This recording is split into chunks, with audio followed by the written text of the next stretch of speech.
अमर आज इतिहास में अरे जुल्म की हस्ती जड़ से मिटा कर गए। अरे करता नमन उनको सारा जमाना, अरे बाजुओं में भरा जिनका फवलाद था। अरे बंश यदु वंश का हंस वीर चंदन बबर, कभी चंचल भारती माँ का यवलाद था।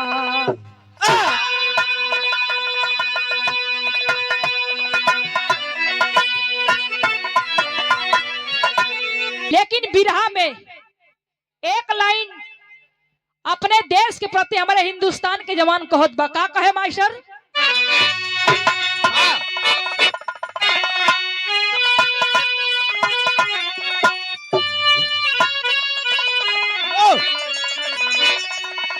कि बहे खून मेरा,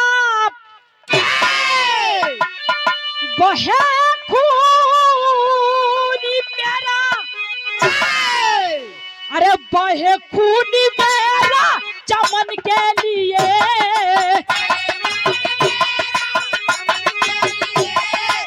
क्या बात है?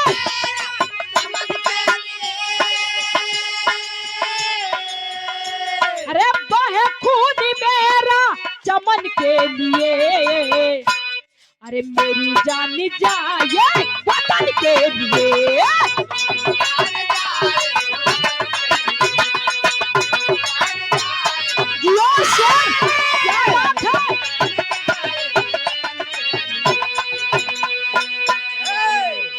लेकिन हमारे हिंदुस्तान के जवान कह रहा है, यदि मैं लड़ते लड़ते सीमा पर शहीद हो जाऊं तो कफन किस कलर का मिलना चाहिए?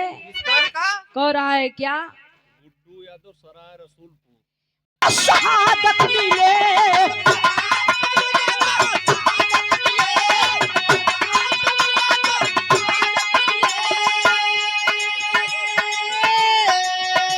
जो सरहद पे मुझको शहादत मिले, तिरंगा ओढ़ाना कफन के लिए। यो सर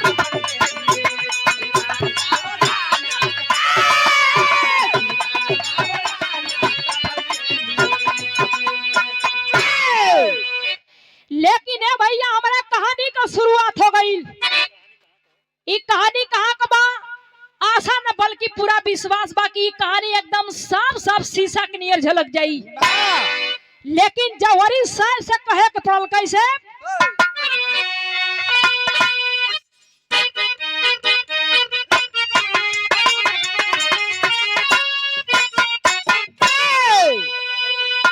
जिस जिगर में क्रांति की ज्वाला, हाय उनका लहू उबलता। यदुवंश हंसता चंदन जमती थी पहलवानी, अंग्रेजी रही हुकूमत में रही आजादी, थी बात भारती रोती मोदी सन्यास महादी। सावन मस्त महीना नाग पंचमी आई, तैयारी जब द्वारी तो एक पत्र यहाँ भेजवाई।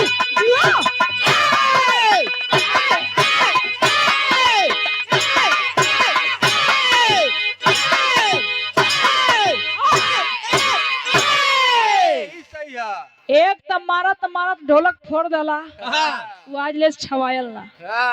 साख माल दे पूछ ले, ऐसन बजावा ढोलक फूटा ना, आंख माल न दे। कहानी पे गौर करल जाई। ए बाबू, सावन का मस्त महीना रहल और नाग पंचमी का दिन रहल। नाग पंचमी के दिने रानी एलिजाबेथ लंदन का धरती का रहे वाली ऐलान कर रही, कहली कि जे हमारे यहाँ के पहलवान के पटक देई, जिस प्रांत का वो पहलवान होगा उस प्रांत को पहले आजाद कर दिया जाएगा और उसको मान सम्मान से उसको घर भेजा जाएगा। ए बाबू, ये बतिया पूरे विश्व में ढिंढोरा पिटवा देली। ये बतिया जब फैलत फैलत कहाँ पहुंचल? राजस्थान के अंदर एक छोटा से गांव रहल, जौना गांव का नाम बताल गए उदयपुर। वही उदयपुर का एक गरीब मतारी जौना का नाम बताल गई सुमन। उनके सुपुत्र का नाम बताल गई चंदन यादव। उनके मन में सपना रहल, लाइन से खुल जानी आवाज लो आवाज। एक जने ना हुआ, कोई बात नहीं, कोई बात चला उनका संती तोलों दे दिया। आवाज भैया आवाज जल्दी लो आवाज। माता जी परिवार बताल गई चंदन यादव। हां मन में सपना रहल, जिज्ञासा रहल,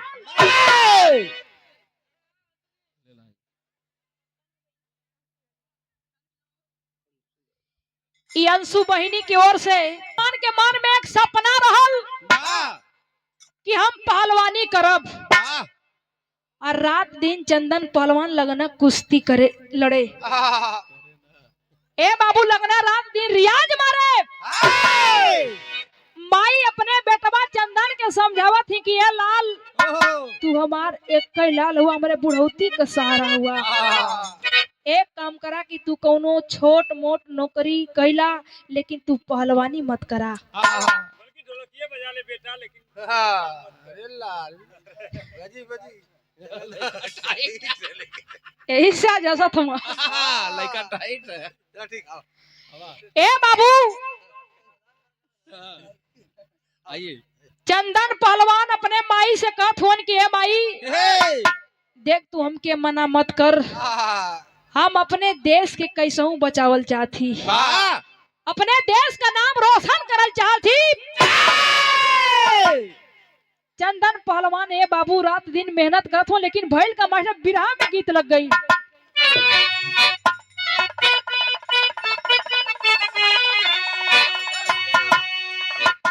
बड़ी मस्त गीत हमारे मास्टर जी संकेत कैला।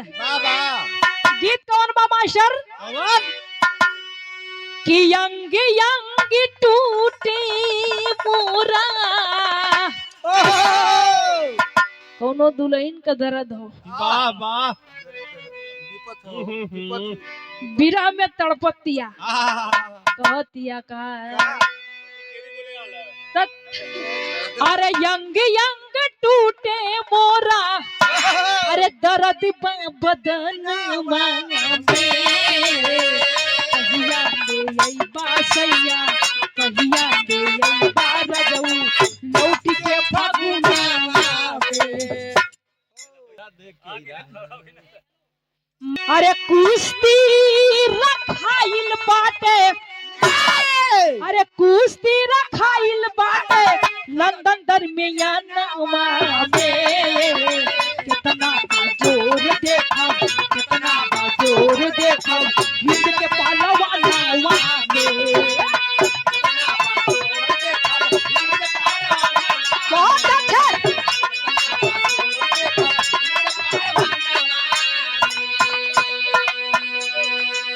रानी एलिजाबेथ ललकारा थी और हिंदुस्तान के जवान के चैलेंज दे थी कि जे हमारे यहाँ के पहलवान के पटक गई, हम ओके मान सम्मान के साथ जिस प्रांत का होगा उस प्रांत में भेजा जाएगा और उस प्रांत को आजाद कर दिया जाएगा। लेकिन रानी एलिजाबेथ अंतरा के लाइन में कहो थी का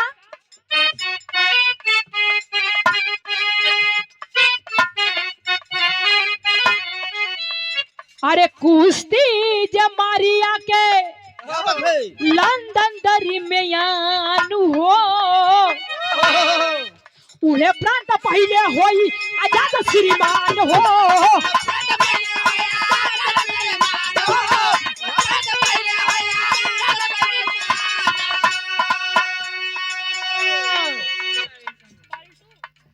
माननीय पलटू मौर्य मुगल सराय। अरे कुश्ती जमारिया के लंदन दरमियान हो, उहे प्रांत पहले होई आजाद श्रीमान हो।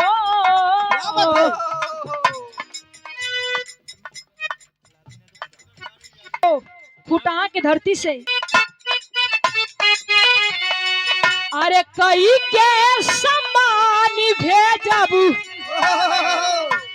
अरे कई के समान भेजब वापस वतन में। कितना बाजोर देखा, कितना बाजोर देखा हिंद के पहलवान।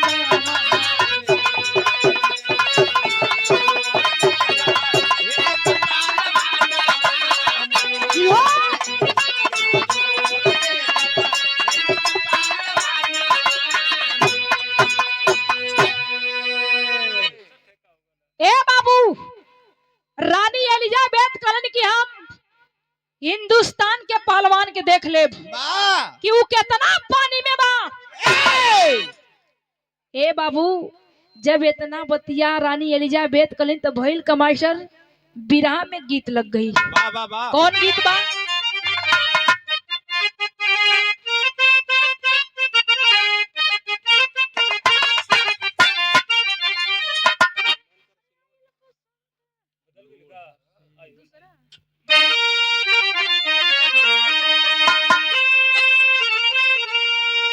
बिरहा के अंदर बड़ी पुरान तर्ज लग गई। ये अपने जमाने में स्वर्गीय रामदेव बुल्लू गुरुजी अपने जवानी के आलम में बड़ा मचल के गाँव है। वाह वाह। कैसे गाँव? अरे याइल बसंत, अरे याइल बसंत, अरे उड़ैले गरजी हो मोरी देहिया भइल बाप, अरे देहिया भइल बाप पियर हरदी हो मोरी देहिया भइल बाप।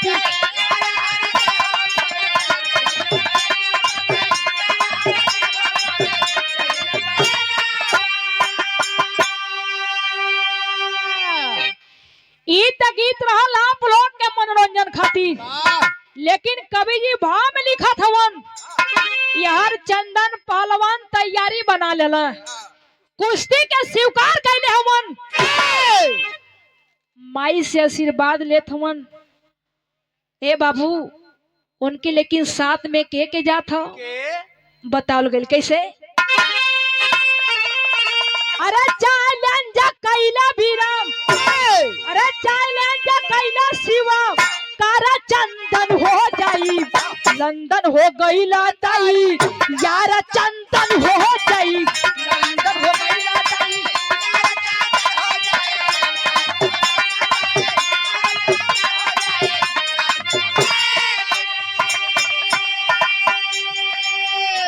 चंदन पहलवान तैयारी बना के चलल हुवन, लेकिन साथ में जात के बा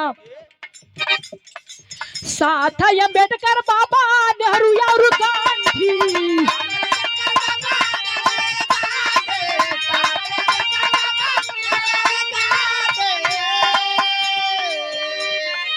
अरे हिंद से बन के वीर चंदन चलाया थी, अरे माई कहे रैया हुसी, अरे माई कहे रैया हुसी, यार चंदन हो जाई लंदन हो गईला ताई, यार चंदन हो जाई लंदन हो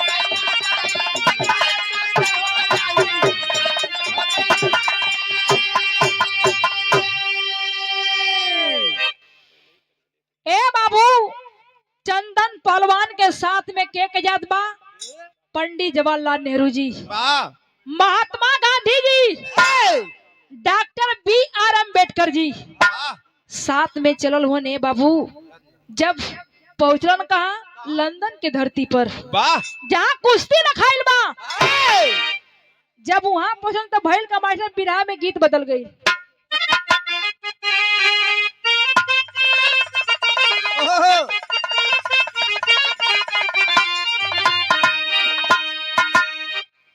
कौनो दुल्हन वाह वाह। देखा उनका दुक्का है कि मन कहय सिलावट पे लोढ़ा से, अरे कुछ दी जवानी रजऊ,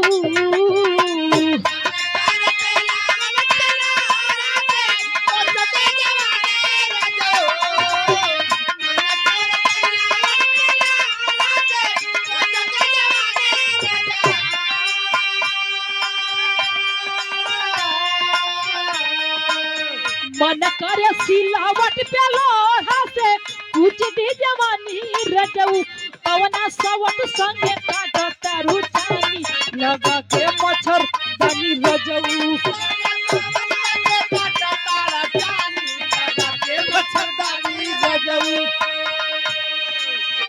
ई त गीत रहल आप लोग के मनोरंजन खातिर, लेकिन कवि जी भाव में लिखत हुवन। ए बाबू, दोनों पहलवान जवने समय लंदन के धरती पर प्रवेश कइले हवन, जब अखाड़े पर आमने सामने भइलन, अखाड़ा सजा दियल गई। यार दोनों पहलवान कुश्ती लड़त हवन और भाजत हवन, माटी उटी पोतत हवन, लेकिन भइल का मास्टर, अरे सजला अखाड़ा लंदन नगरी, सजला अखाड़ा लंदन नगरी, बातिले मानी मितऊ।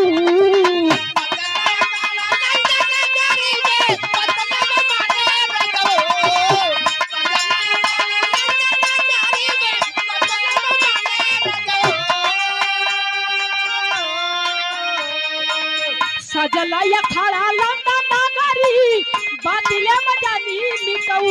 आइल अंग्रेजी पहलवान हेनरी, लड़े के पहलवानी मितऊ। क्या बात है?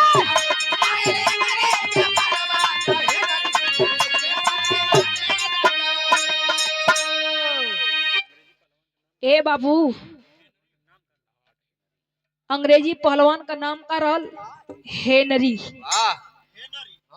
सारंग का गजब रहा है। और अपने हिंदुस्तान के पहलवान का नाम रहल चंदन यादव। जब दोनों पहलवान आमने सामने भइलन, रेफरी सीटी बजा दिया, लेकिन अंतरा के लाइन में कहा नाम बा।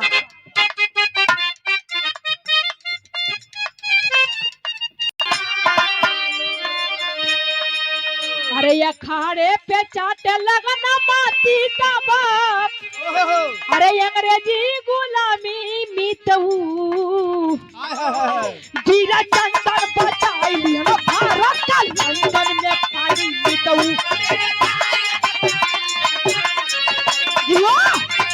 क्या बात है?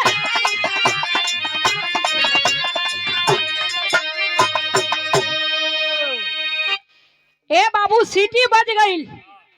दोनों पहलवान जौने समय आमने सामने भइलन, कुश्ती लड़त हवन।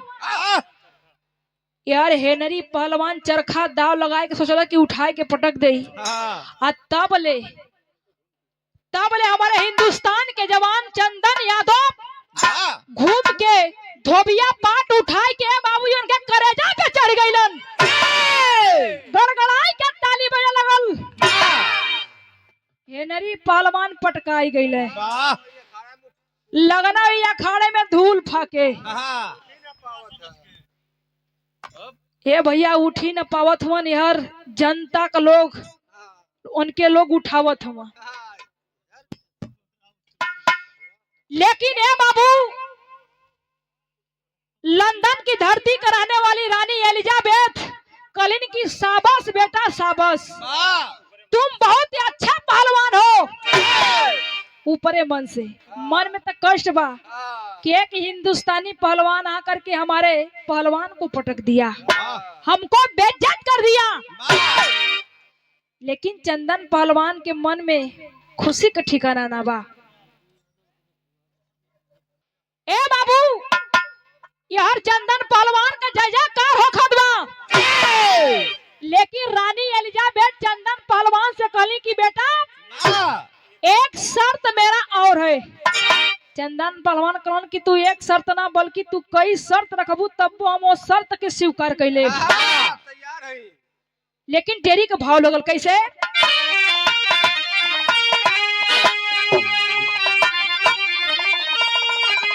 अरे अभिनंदन करीती लंदन नगरी, अरे अभिनंदन करीती लंदन नगरी, तो कुश्ती शेर से होगी तेरी सुन ले चंदन यार हो चंदन यार हो चंदन।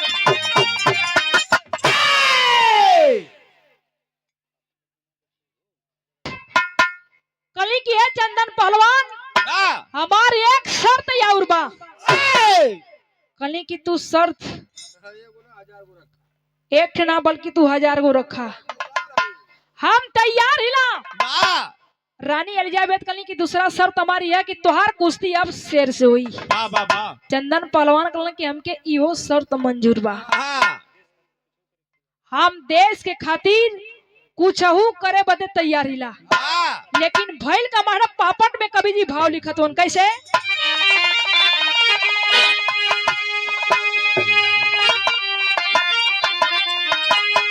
अरे हुआ सवेरा रवि लालिमा छाई लंदन नगरी में। अरे हुआ सवेरा रवि लालिमा छाई लंदन नगरी में। शेर का पिजड़ा एलिजाबेथ मंगवाई लंदन नगरी में।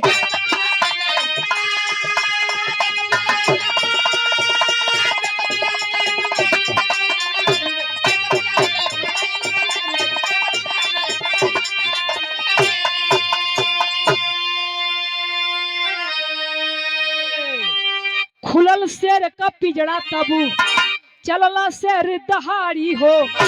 आ चंदन डाल जबड़े में हाथ तब दिया खींच के फारी हो। अरे एलिजाबेथ भी शर्म से शीश झुकाई लंदन नगरी में। करने को सम्मान घर बोलवाई लंदन नगरी में।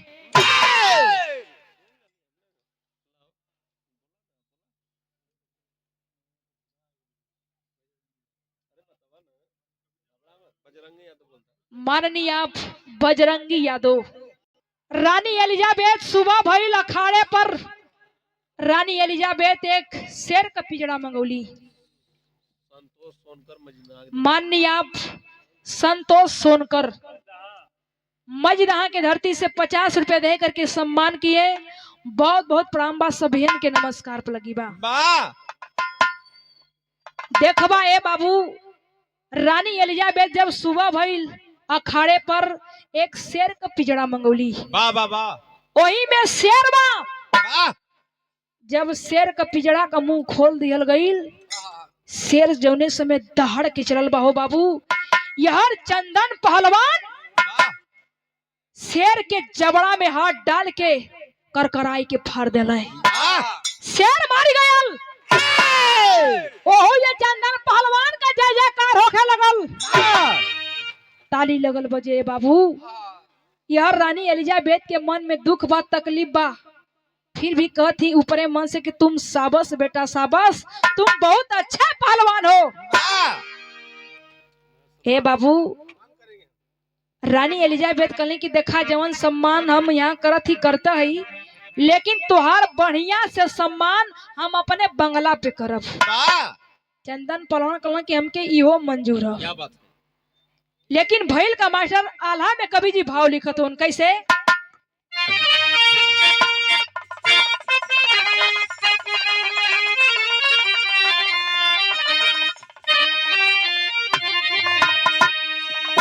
अरे लंका दहन कई जैसे, अरे खुश भइल हनुमत। अरे वैसे खुशी भइला बीरा चंदन पहलवान।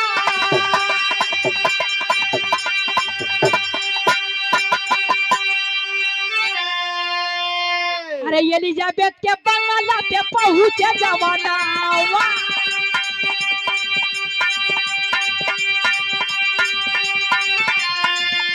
सोचला बीरा पाई हवा माने और सम्मान।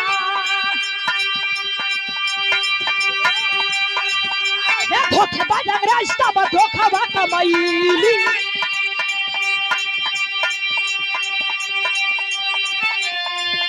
एक कायदा करवली पापी लंदन दरमिया।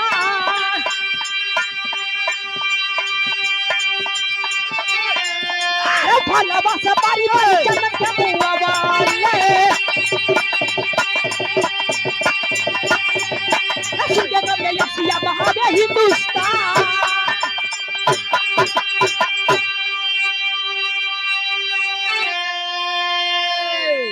आप बड़े भैया रोमांस चंदन पहलवान का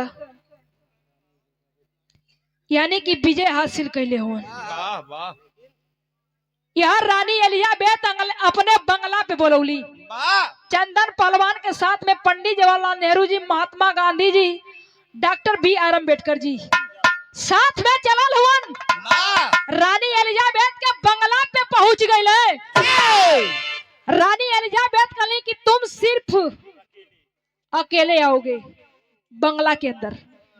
चंदन पहलवान भगवान दास माननीय भगवान दास नंगा यादव उर्फ नंगा यादव कटारूपुर की धरती से 100 रुपए दे करके सम्मान किए। बहुत बहुत प्रणाम बा, सभ्यन के नमस्कार पर लगी बा। वाह चंदन पहलवान के बाबू बंगला के अंदर बोलौली, बढ़िया से उनकर सेवा सत्कार करत ही। हाँ एक गिलास दूध दली, कली कि तू पहलवान हुआ तोके तो चीज निक लगी ना। दूसर चीज निक लगी नहीं। हाँ, दूध मलाई चाहिए। हे बाबू दूध देनी दूध, और वही दूधवा में जहर मिलौले बाड़ी। यही जे रानी एलिजाबेथ धोखा कर देली। जब चंदन पहलवान वो दूधवा के पियलन, कुछ देर के बाद जब शरीर में भिनल बा, चंदन पहलवान लगना छटपटाए बाबू।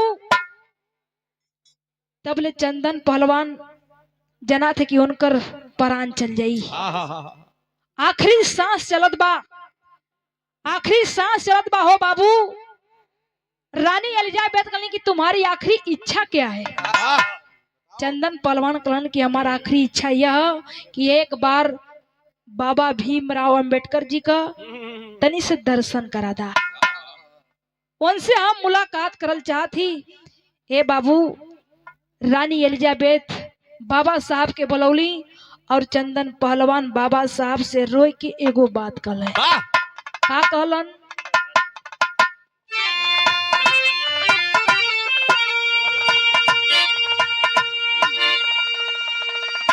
ए बाबू चंदन पहलवान रोई के बाबा साहब से एक बात कथोन। का कहे? अरे मुअला पे हमरे नाम, अरे बहैया यसिया,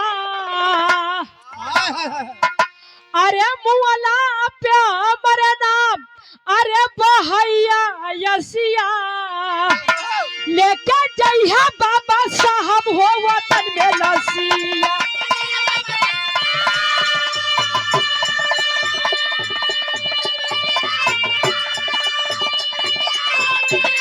क्या बात है?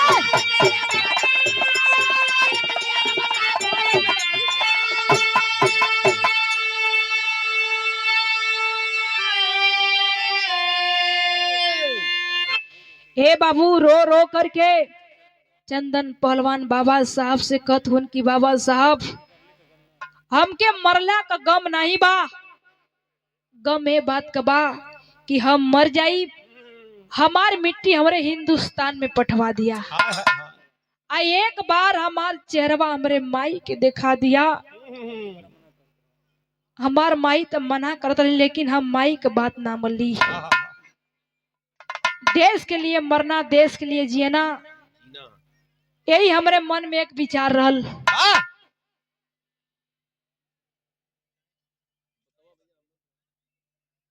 राम शरण यादव अरे माई के दिखा दिया।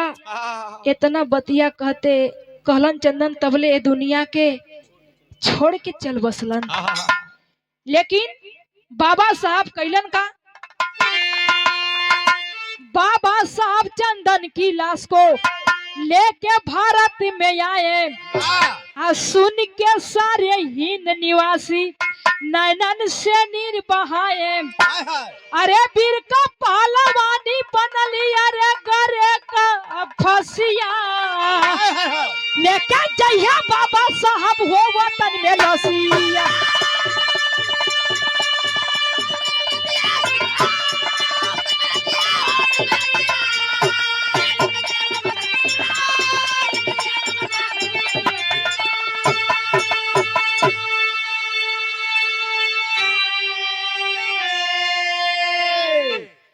ए बाबू, यार बाबा साहब चंदन का लाश ले करके जब उदयपुर में अलन,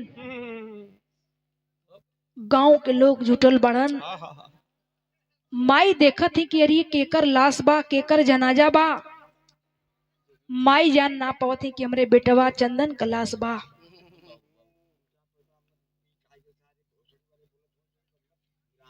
पंचो जे वही माई के जानकारी भइल कि अरे ई केहू का लाश ना बल्कि हमरे चंदन बेटवा का लाश बा। माई छाती पीट के लगनी रोवे, कहली कि ये लाल तो के हम पहले ही समझावत रहली कि तू हमार बात ना मनला। के लगनी रोवे कि ये बेटा हम तो के पहलवा समझात रहे कि तू बेटा कुश्ती मत लड़ा, तू पहलवानी मत करा। ए लाल तू हमार बात ना मनला, अब हमके बुढ़ौती में एक लोटा पानी के देई। तो ही हमारे एक बेटवा रहा, हमारे बुढ़ौती का सहारा रहा। लेकिन गांवपुर के जुट करके ये बाबू दाह संस्कार कैले। लेकिन भइल का, अरे उदयपुर में आज भी कायम सुंदर अमर निशानी। चंदनपुर है गांव सुनारा, अरे वीर की अमर कहानी। अरे भगला भारत छोड़ अंग्रेज सत्या नसिया, लेके जइहा बाबा साहब हो वतन में नसिया।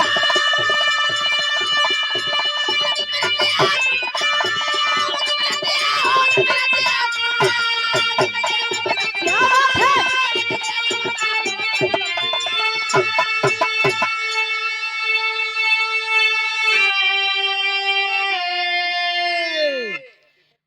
पहले ओ गांव का नाम रहल उदयपुर, वही उदयपुर गांव का रहा वाला रहल चंदन यादव।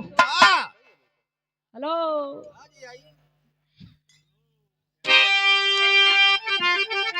ए बाबू पहले वो गांव का नाम रहल चंदन, पहले वो गांव का नाम रहे उदयपुर, और वही उदयपुर का रहे वाला रहल चंदन यादव।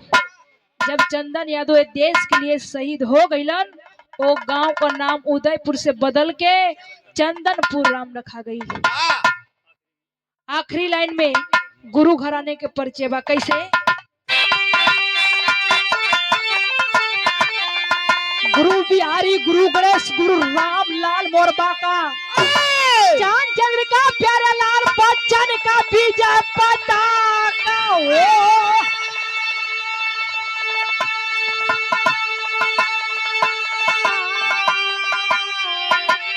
अरे अभिनंदन करी थी लंदन नगरी, तो सीता चंचल पाल गए हिंद का रखा पगड़ी। अभिनंदन करती लंदन नगरी।